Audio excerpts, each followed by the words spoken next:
Hi guys, we're Sam's Corner. I'm Stephanie. I'm Audric. And I'm Melissa. Jadi hari ini Sam's Corner itu apa sih? Bisa jelasin nggak? Jadi, Science Corner ini kita bakal ngebahas tentang gimana sih pengalaman kita kuliah di jadi mahasiswa musik, terutama di UPH. Selain itu, nanti juga kita bakal undang teman-teman kita yang sekolah musik juga di UPH maupun di luar UPH. Just so for our English speakers, we are basically just students from the Conservatoire of Music in UPH, and we are gonna share our experiences being a music student. And we're going to be inviting people from different majors, just so that you guys will get a glimpse of like what we do and how we work on things in our own fields. So before we get into those very deep topics, we're gonna talk about how we came to UPH, like how we decided to go to UPH, and like what was our thought process into going to UPH. So this is gonna be like a chill session, so everyone can just like sit back and listen. We'll be sharing our kaya, origin stories. Kaya, where did we come from, and kaya how did we decide? Oh, go to mau ke UPH gitu. So let's start with Stephanie dah. Jadi, awalnya gue tuh nggak plan untuk masuk UPH. Awalnya tuh gue mau ke konservatori di luar negeri. Nah, terus karena satu lain hal, jadi gue nggak bisa ke sana. Akhirnya gue cari tempat kuliah di kuliah musik di Indonesia yang nggak kalah bagus sama di luar negeri, ya itu UPH. Nah, jadi akhirnya gue decide untuk masuk UPH. Itu sekitar Januari 2018. Okay, Mel? Kalau aku, jadi pertama tuh aku nggak langsung tahu kalau mau masuk UPH musik gitu. Aku daftar di kampus lain, jurusan lain, tapi ternyata hasilnya nggak dilolosin gitu. Nah, terus setelah mikir-mikir, kayaknya oke deh masuk musik. Terus ngeliat UPH, oh kampusnya juga menarik. Ya udah deh, gas. Kalau lu, Drake? Kalau gue sih, I came to know UPH gara-gara aku kan lagi kuliah. Sebenarnya aku angkatan 1 sih, angkatan di atas kalian 1 tahun. I was already in college on a university in the Philippines gitu. And then I wasn't really liking it. I wasn't liking the things that I was experiencing there. Jadi aku tuh decide ya udah coba cari univ lain yang dekat yang ada music therapy. And kebetulan itu ada di UPH. So what I did was I just transferred from that university to UPH the same year you guys came in. So and talking about that, kan kalau kuliah musik itu pasti nggak kayak oh cuman send CV and like your standardized exam results kan. Kita kan pasti kayak ada that audition gitu yang kita harus menghadapi.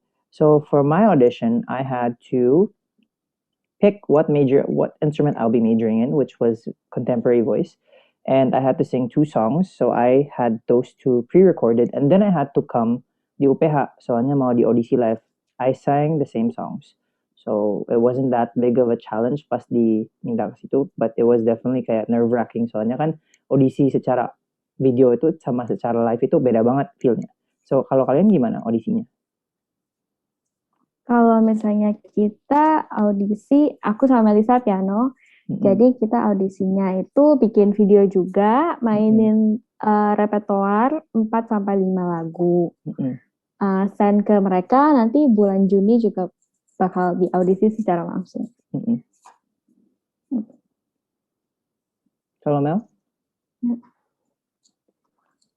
Sama juga sih, soalnya kan kita sama-sama piano klasik juga kan. Oke, lanjut. So for basically disclaimer aja to those who are listening, jadi piano klasik itu ada apa? Ada that set repertoire itu kalian tuh bakal disuruh main apa aja? Aku nggak tahu, coba jelasin. Barok, ada zaman barok, klasik, modern, sama romantik modern atau romantik sama modern. Sama etude kalau misalnya kalian mau masuk performance. Okay. So for voice itu, setahu aku pas contemporary voice itu kita itu disuruh pilih 2 lagu yang contrasting theme and mood gitu. Jadi I picked a Broadway song yang ceritanya my Broadway song audition was Why God Why dari Miss Saigon. Terus yang lagu kedua itu it was an Indonesian pop song. So I used that as like my second audition sih. Jadi cuma 2. Tapi yeah, it was pretty tough preparing because I feel like Broadway songs itu nggak segampang a lot of people think. Anyways, now that we have that, the whole audition process. Selain audition itu, kalian tahu nggak di UPH itu sebenarnya itu kita sebagai mahasiswa musik ada tes lagi sebelum mulai kuliah udah ada tes lagi gitu. Jadi all these students yang mau masuk UPH.com jangan takut kalau misalnya tiba-tiba kalian tuh disuruh datang ke kampus cuman ada tes gitu. Soalnya tes itu teori sama solfeggio. Coba Mel jelasin solfeggio itu kayak gimana?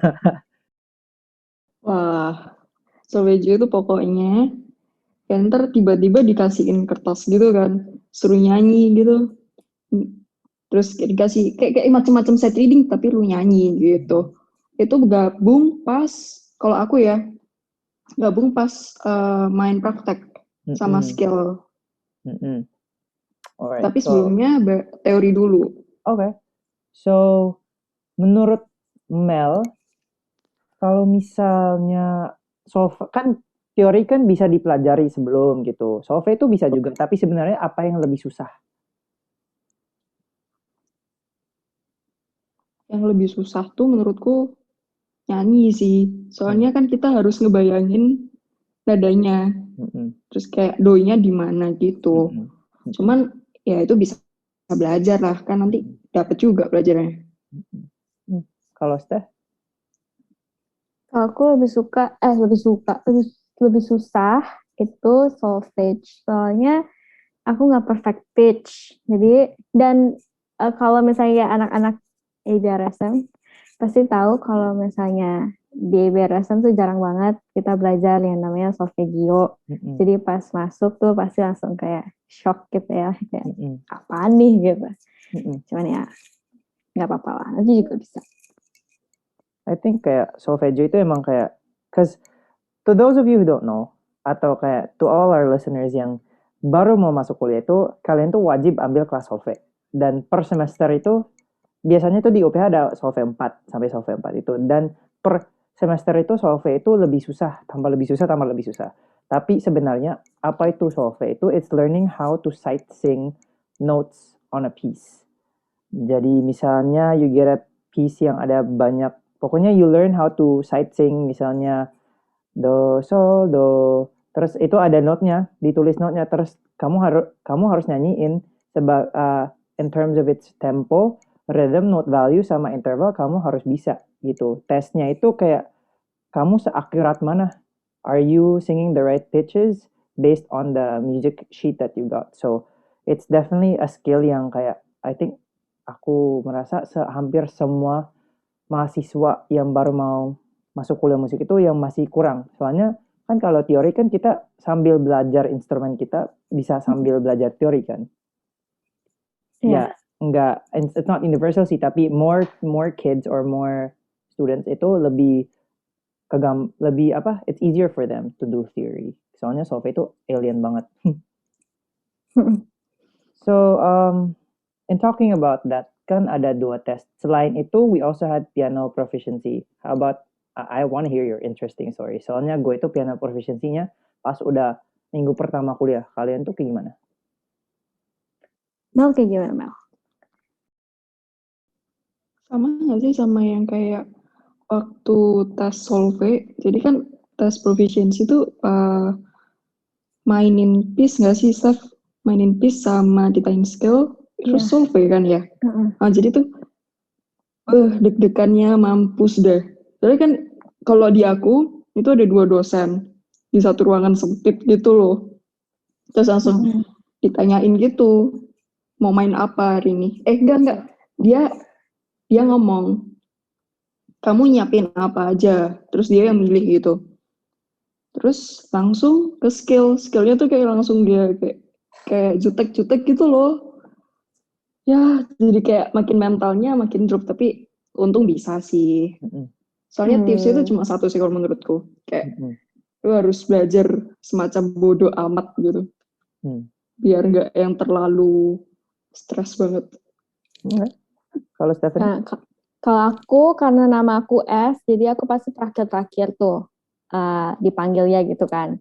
Nah, itu kan karena emang ada 2 ruangan. Satu dosennya tuh senyum terus, yang ruangan satu, yang satu lagi ya bisa dibilang kayak killer gitu lah ya. Nah, aku tuh dengar dari orang-orang kayak heboh, kayak ini dosen killer, ini tuh gini. Dan aku tuh orang panikan juga, dan aku udah paling akhir, semua udah pada audisi, tinggal aku, terus jadi aku kan makin panik ya. Dibilang dosen killer, udah mana aku belum prepare, bener-bener prepare gitu, soalnya sekalian pindahan juga. Nah ya udah deh, pas masuk bener itu emang dosennya agak galak gitu ya. Jadi pas masuk duduk nggak ditanya apa-apa, dia nggak nanya mau main piece apa atau nggak nanya. Mungkin dia juga udah bete karena udah banyak banget yang di audisi. Terus duduk langsung ngomong E flat minor harmonic thirds gitu langsung. E flat atau minor enggak harmonic thirds. Pusing. Terus dia langsung ngomong A flat bla bla bla 6 apart gitu loh. Terus kayak aku bisa, aku bisa. Udah pernah di ujian juga sebelumnya pas mau sertifikasi EBRSM gitu ya. Karena itu aku udah kayak, aduh di dosen nggak lama, terus mukanya jutek parah. Jadi aku tuh udah nggak konsen. Akhirnya aku main tuh mess up banget gitu. Sampai pas repertoire juga aku nggak hafal karena aku nggak prepare gitu. Jadi aku mainnya setengah gitu. Terus ya gitulah jadinya hasilnya ya nggak terlalu bagus sih, cuman ya udah nggak apa-apa. Kan sekarang udah tahun ketiga udah aman kan. So basically yang tes itu guys, itu pas awal masuk itu kalian tuh dites piano proficiency. Nah piano proficiency itu supaya mereka tahu apakah skill piano kamu udah lumayan bagus. Soalnya emang belajar main piano itu ada itunya loh, ada plusnya itu. Apalagi kalau lagi belajar solfege kan. Kalau kamu udah bisa piano proficiency, pasti solfege itu nggak sesusah dibandingkan kamu nggak tahu sama sekali main piano. Soalnya di piano kan kalau kamu perhatiin piano itu you learn how to sight read. It's almost similar to sight singing ya, nggak ada nyanyinya tapi kamu itu udah bisa kayak baca note gitu. Di solfege itu kamu baca note sambil nyanyi. So technically if you already know how to sight read basic notes, kamu tuh you're already halfway through what the skills you need for solfege gitu. Also plus sambil conduct. Sambil conduct juga. Oh yeah, that was a killer. Anyways, well interesting lesson ya dari Stephanie itu. Kalau misalnya kalian ada audisi gitu, terus heboh, oh ini orangnya killer banget. Kalau kamu masuk di ruangan dia, jangan let yourself be carried by that. Soalnya hal-hal yang sebenarnya because I'm pretty sure dosen-dosen yang bakal tes kamu itu pasti they won't test you on something that's out of the box. Pasti they'll test you on something yang seharusnya lu udah tahu by that time as a piano major gitu. So I'm pretty sure kayak a lot of people just they get into their own head so much. Then pas udah harus ngelakukan, mereka itu kayak ada glitch gitu, kayak di buffer gitu, tiba-tiba susah banget. Padahal dulu bisa. So it's really just a matter of mentalnya harus kuat sih, sama kamu harus tahu urusan orang lain tuh bukan urusan lu. You focus on kayak what you have to do gitu, especially in auditions because there will be a lot of kayak apalagi kalau rame gitu, there will be a lot of people talking kayak oh my god aku pas abis dari dosen ini susah banget ya kan, itu pasti membawa kan. Jadi lu harus kayak melatih kayak focus on what you have to do gitu, what you need to do. For me itu when I auditioned I was so unprepared and I was just so nervous gitu. Jadi kalau kamu itu nggak lulus piano proficiency, kamu itu kayak disuruh ambil piano kelas gitu, piano proficiency class. Nah, kebetulan tuh gara-gara aku kayak gugup dan gak prepared, aku I did really badly and then I got put to piano proficiency class 1, which was the easiest class that I had that whole semester. gara-gara sebenarnya aku udah bisa main piano, soalnya aku udah lumayan udah les piano juga sebelum masuk UPH. Aku kayak les, ya walaupun nggak sejago yang anak-anak piano major itu, tapi aku udah lumayan lah udah bisa main Chopin waltz gitu dan lain-lain. Kebayang orang yang udah bisa main Chopin ditaruh di piano satu gara-gara cuman kayak ada mess up pas di tes kan. For me it was very very easy and I felt like I wasted that one class time yang harusnya aku bisa ambil kelas lain di kelas itu. So be prepared, don't be nervous, bodo amat, dan don't let yourself be carried away by what other people are saying. So that's the 4 lessons so far. Make sure you're keeping track. All right, so after all the tests, after all the assessments, we now head on to what we call UPH Fest. Nah, UPH Fest itu apa sih, Mel? UPH Fest tuh kayak kalau di SMA tuh kan kayak apa sih sebutannya yang di MOS. ya itu kayak perkenalan gitulah sama kakak junior gitu kan. Cuman kalau di UPH Fest tuh jadi kamu kayak dikasih waktu bergerumbul sama kelompokmu sendiri gitu loh. Jadi waktu kamu masuk sana itu kamu dikasih sekelompok, seingatku ya. Kasih kelompok selama 3 hari. Dan nanti di situ nanti ada kakak mentor juga. Jadi jatuhnya bukan kayak MOS gitu. Jadi ini kayak seru banget sih. Lu bisa kenalan. Terus pas pergantian hari tuh kakak mentor itu ngasihin snack cuy. Gila. The best. Tuh, amazing lah. I think kayak I remember itu kelompok gue sama Stephanie itu digabung loh. Ada hari, ya ada 1 hari atau 2 hari kelompok gue sama Stephanie itu digabung. Iya. So, gue udah kenal sama Stephanie pas UPH Fest. Soalnya gue tuh awkward banget. Soalnya kenapa ya? Gue tuh merasa kayak out of place gitu. Terus pas ngomong sama Stephanie, ini anak kalau gue ngomong Inggris nggak awkward gitu sama gue. Soalnya kan I'm not Indonesian gitu. Jadi pas ngomong Inggris sama Stephanie, dia itu kayak nggak lucu sih. Soalnya my first introduction to people is gue kan intronya pakai Inggris gitu. Terus orang-orang liat gue kayak gue alien gitu. Hah, ngomong apa sih gitu.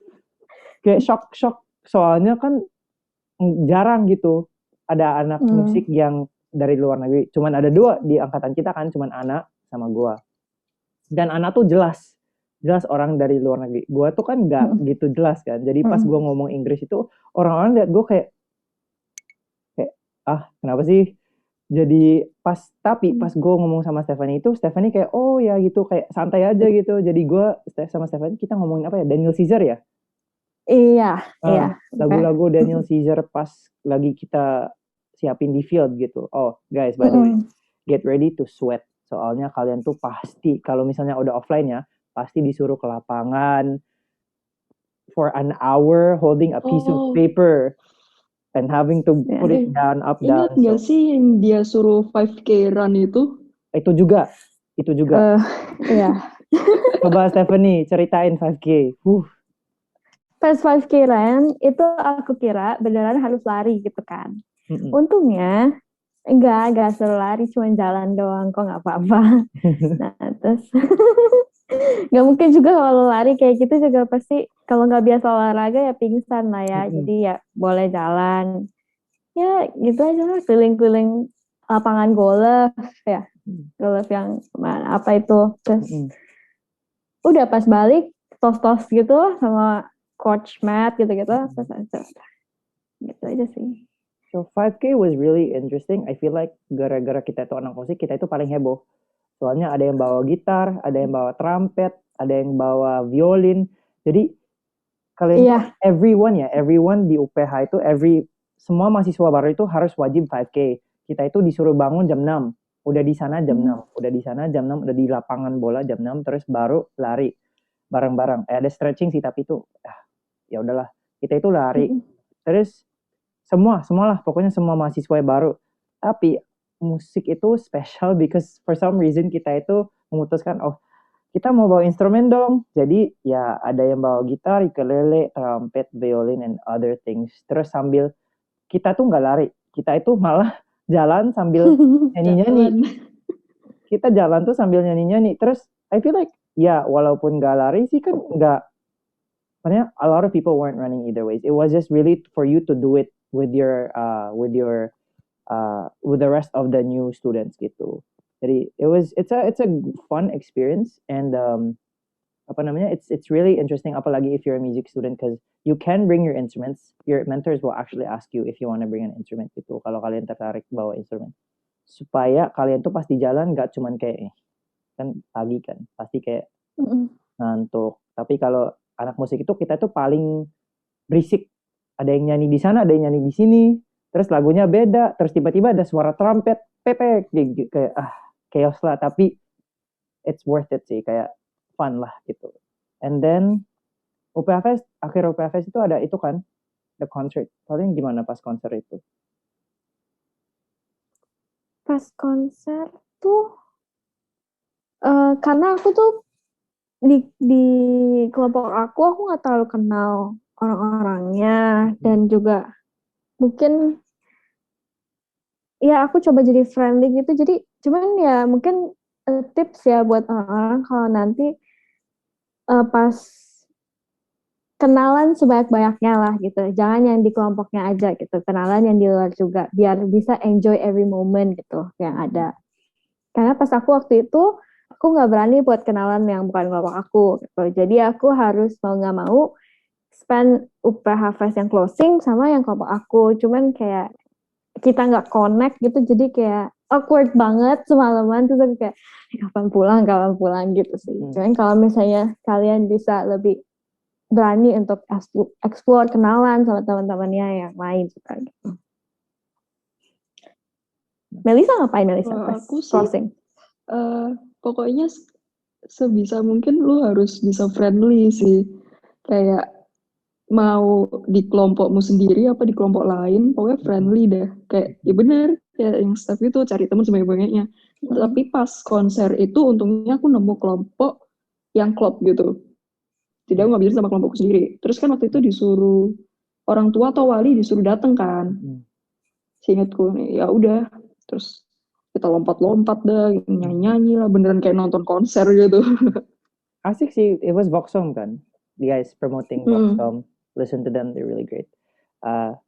Sebenarnya Voxom is a female only kayak a cappella group, so to the female students yang mau audisi, yang suka nyanyi, itu ada namanya Voxcom. Jadi itu kalian tuh dilatih untuk nyanyi a cappella with the other female singers. So that's one thing to look forward to if you're a girl.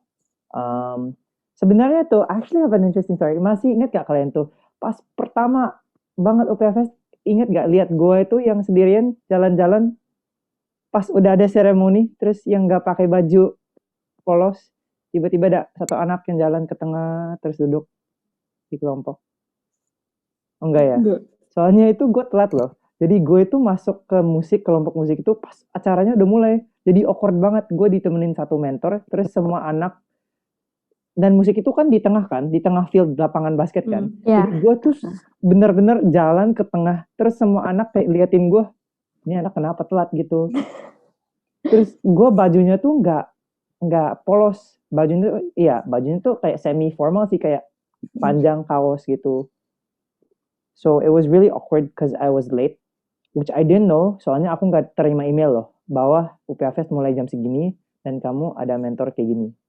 Jadi gue harus ke gedung A dulu, register, baru disuruh ketemu chief mentor supaya gue bisa dikasih ke mentor. So that was a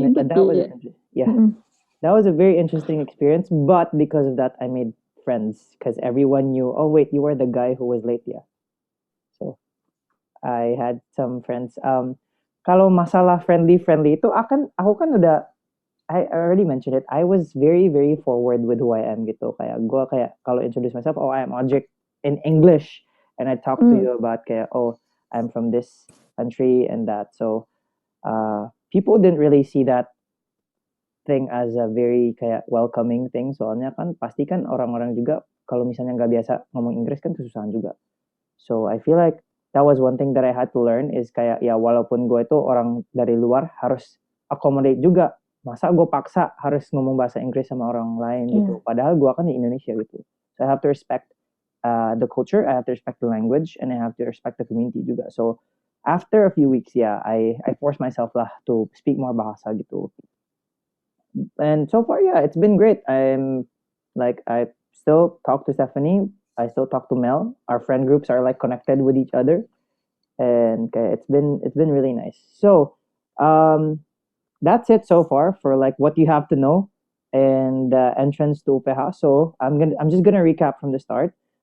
So before you go to UPH, there is an audition that you have to do, depending on the instrument and depending on jazz or classical, because those are two different things. Jazz or classical, and then you have the different jurusan, sound design, therapy, performance, composition, PAPM, edukasi. They'll all have different criteria of what you have to send. So be prepared for the things they just need, and be prepared to audition live juga. Selain itu, you will also need to do a test ya, Mel. Coba tesnya apa aja, Mel? Tesnya teori sama solve nggak sih? Iya, teori sama solve. Jadi kayak teori dasar gitu. Solve-nya kayak itu sama rhythm ada nggak sih? Aku bener-bener lupa. Rhythm nggak ada sih. Nggak ada. Terus piano proficiency. So we have that. So be prepared for that. At least just prepare yourself for the theory and the solfeggio. Because the piano proficiency itu kayak benar-benar if you know how to play the piano ya udah. Kalau nggak ada masalah juga. They'll give you the piano class. So piano proficiency is just like they'll just meet you where you are at your piano level. Tapi misalnya solfe sama teori itu kamu bisa latih sih sebelum ujiannya. So as much as possible, just review a bit of your material or try to study a bit of theory and solve sebelum ujiannya. Nah, abis itu UPH Fest. Nah, gara-gara COVID kayak gini, UPH Fest was altered, kayak diganti jadi kayak lebih online gitu. Tapi if ever it goes back to kayak offline campus, be prepared to come early, like 6 a.m. because that's it, and it goes to like 5 p.m. So just be prepared to spend 3 whole days and be friendly, be adaptable, be open, and be willing to communicate with not just kayak kelompok lo tapi kelompok lain, because I feel like that's where you're gonna start to build friendships in UPH Fest. So yeah, that's all for Sam's Corner. Thank you so much for tuning in our first episode. Next week we'll have a special guest. We're gonna be talking about PAPM. And Stephanie is also in PAPM, so she'll be one of our main people to talk with. All right, see you next week. Bye-bye. See you next week. Bye.